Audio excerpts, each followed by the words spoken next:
Ladies and gentlemen, boys and girls, Douglas and dickheads of all ages, it's your man, Tadak 908, aka the Dig Dug himself. Now, first, before we go into anything, let me get a couple of things out the way. If you're looking at this and you're following along with my, I guess you call it like my monster decks, if you will, take note that we're using a different character. We're using my main PlayStation 4 character, Dak. I'm outfitted with gear and equipment that we've yet to actually see from other monsters in this series thus far. So understand that if you're not down with the spoiler thing and you don't want to see me until I get to where I am kind of thing, shield your eyes. Okay, but for those who don't care, I'm wearing a mix set between Urigan and Zor Magdaros, giving myself Artillery 5 and Guard 5, among other really cool skills.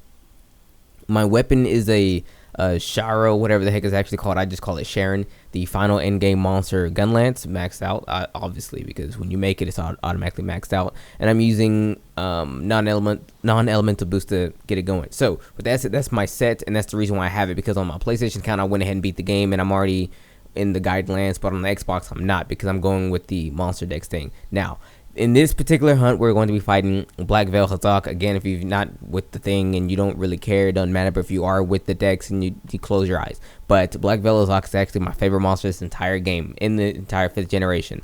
But this particular fight is a little interesting. It is the Resident Evil 2 crossover, or the Resident Evil. I'm just going to call it the Resident Evil crossover. The number of Resident Evil, I don't really know. I don't really know them that well. But in this particular hunt, the effluvia that the Black Veil Hazak can actually give off can turn you into zombies. Now, when turned into a zombie is not a hugely bad thing. However, you're unable to use essentially any item ever except like whetstones and green herb. Green herb is is in health. It's a health restoration item, but more prominently known to be used in the Resident Evil games. You mix those with red herbs to get the mixed herb to do to heal yourself even more. It's a throwback to that particular game. And when you're zombified, you can only use the green herb to cure yourself with the zombification. But you get zombified by running into contact with lots of effluvia or whatever. After a while, it takes less and less I hate that word. It takes less and less of the gas. I'm just gonna call it gas, guys. It takes less and less of the gas for you to actually turn zombified. In the beginning, you can kind of stave off a bit, and then you won't go zombified immediately, but after a while, just touching it once, you'll be zombified. To increase your, I guess you could say, your resistance to this, you would have to take a mixed herb, the green and red herb mix. The problem with this is, yes, you find the green herb everywhere. If you're watching the video, I was picking up green herb all over the place. The problem with this is you can only hold one red herb at a time. So you can essentially only mix one green and red herb and have that thing mixed at a time.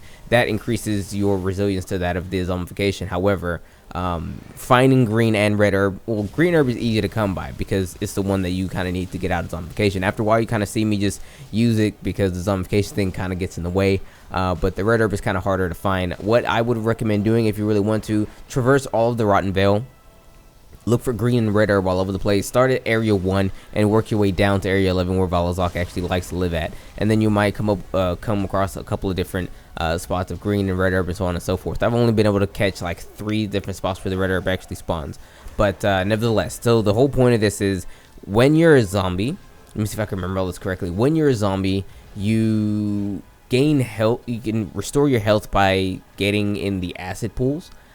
You naturally regain have like super duper health recovery because your health actively just fills up extremely quick.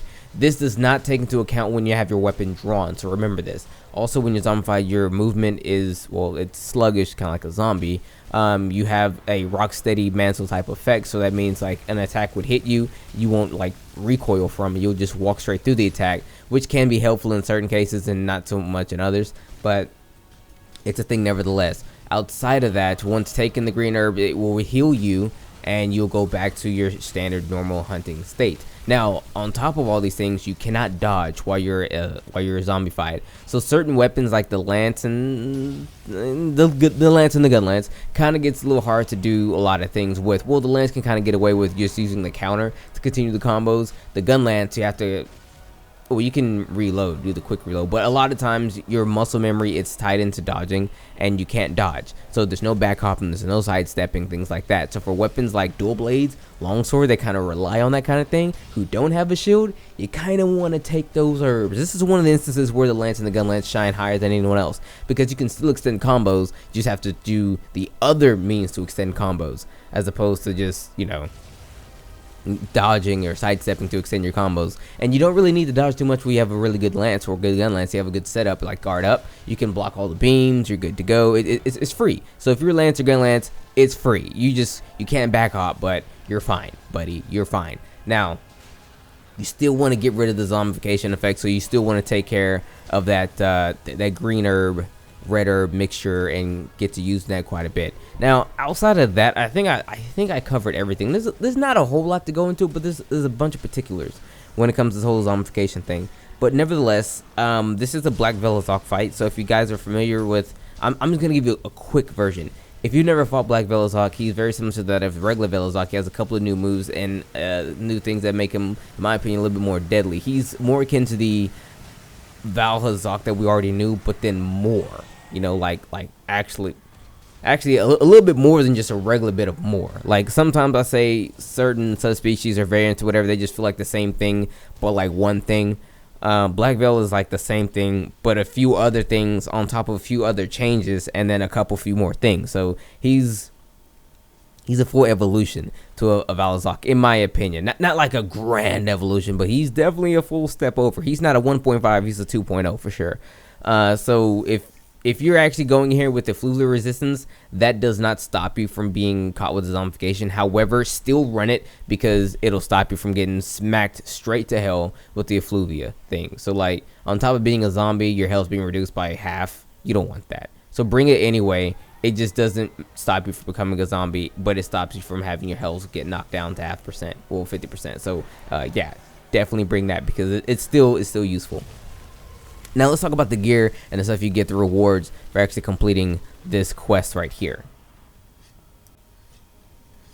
So after completing the quest, you'll get STARS badges, which is the, I forget the acronym, but it's the Special Police Force Unit thing, the Special Tactical Assault Recon Squad badge. Not really, that's not what it is, but it's the ticket, if you will, that you need to get to make this gear. So they're full armor sets, much like the Geralts and the Syrah and the Ryu and the Sakura and so on and so forth.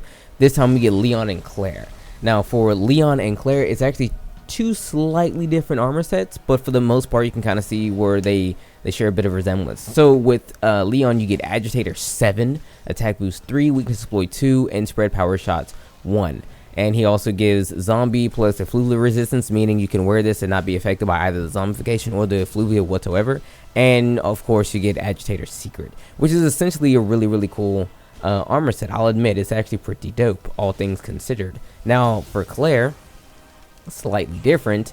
When you get Claire, you get the Agitator 7, of course, but this time you get Evade Window 5, Stamina Surge 3, and Normal Shots 1.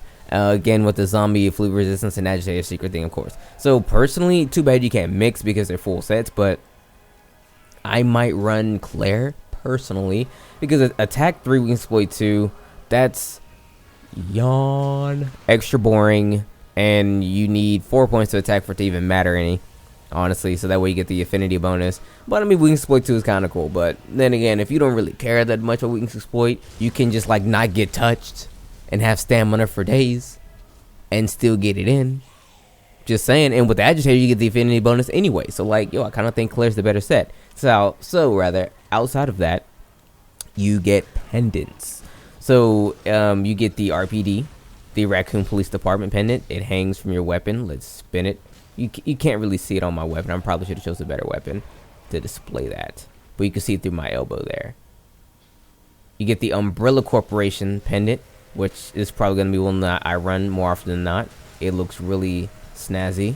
And then you get the Tofu Survivor one. I'm not sure what this one entails to. It's probably like more of the lore. Like, I vaguely know Resident Evil. I've only played through 4 and 5. Too scared to play the older ones because I was a kid. But yeah, you get these. Now, of course, on top of that, you can go to your housekeeper, and there is a plethora of other things you get as well. That's where you get the dances, the gestures, and so on and so forth, the zombie gestures, and some house decoration, that sort of things. That way you can theme your house to the Resident Evil spooky style. Also, that's where you get the zombie emojis, gestures, dances, whatever. You know what I'm talking about. You get that stuff from your cat.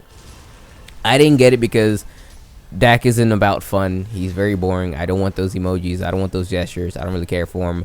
All I want is armor and weapons. As far as weapons go, you don't get any, which is a bit of a bummer, but you do get the armor. So nevertheless, I feel like the stuff is still good. Some very good gear. I can totally see people running it and no one being like, oh, look at you, what are you wearing? Because I think it's actually some really good stuff. Okay, so in the end, I will say this about this entire DLC joint. It's kind of buttery. I like it. I am a fan of it. It's kind of cool. I do like the armor sets. The armor sets are really nice. The fight itself is really nice. And the fact that we get, like, you know, the zombie gestures and stuff, people are going to have a lot of fun with it. The decorations and so on and so forth. The pendants that I've never seen anyone ever use ever. But since these are a bit more stylized, we might use them. I might use them. I like the Umbrella Corp one. The tofu one is huge, so I'm pretty sure we're going to see that. Because I think the thing is, you can't really see the pendants too often. They're not vibrant enough. They kind of mix in with the weapon you're already using, so it's kind of hard to see sometimes. But the tofu thing is massive, so you're going to see that every time. So people might run that one just so they say, hey, I'm actually using a pendant here. But nevertheless, I do think the hunt is fun.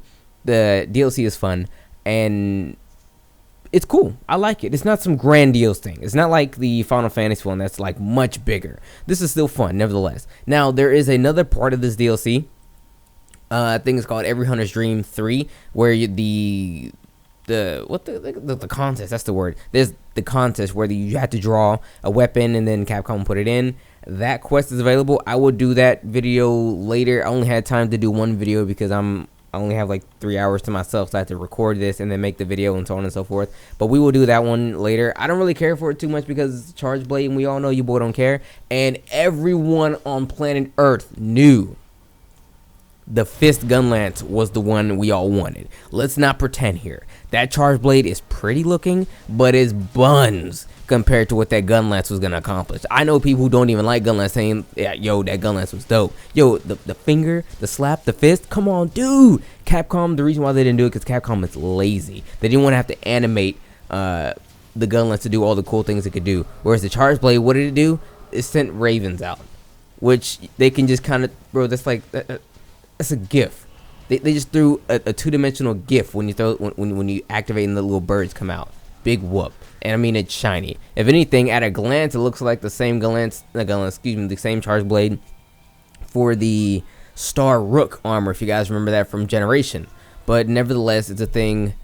Nevertheless, I'll cover it later because it's not important. It's not the big wham. I don't mean no real disrespect to the person who actually made that Charge Blade. Congrats on getting your weapon in the game.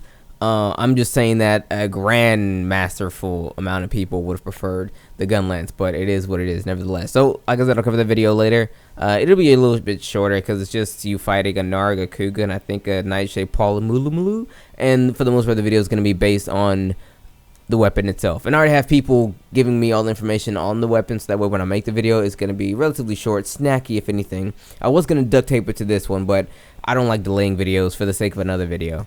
Nevertheless, it's been your boy. Thank you guys so much for watching. Hopefully have fun with this quest. I surely did. I will actually make every single thing this quest has to offer, both Claire, Leon's, and all the pendants, and maybe some stuff laying in the cut for later. But with that being said, it's been your boy. Take care.